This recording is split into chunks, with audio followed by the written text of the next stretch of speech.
nagpabunot kami ng nagpagawa ng ano, ng ngipin ng kapitbahay namin, sinamahan ko. Yan, nandito na kami sa Top Avenue, galing kami ng Quiapo, nag-ikot-ikot kami ng ano, ng Quiapo. Ayan, nakabili kami ng mga anik-anik. Tapos ngayon, nakita namin yung bus na biyaheng TEDx yan, sumakay kami. Pauwi na kami ng Cavite po. Yan. Enjoy the ride lang, guys.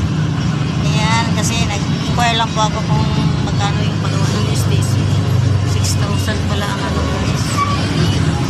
Baba, taas. Kasi ang tagal na kasi yung justice ko, guys. Ito na po, nandito na kami sa Pedro, kaya Top Avenue.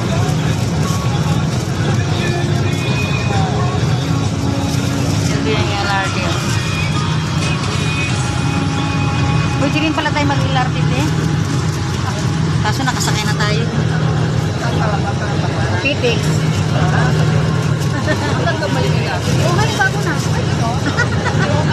Tapos ano, next year hanggang mag-uong na. Diba?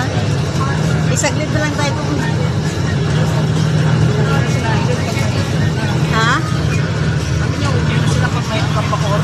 Oo, uwi na yan sila. Araw-araw na yan sila pagbibiyahe. Malaki bang sahod ni Aileen? Gano'n, te?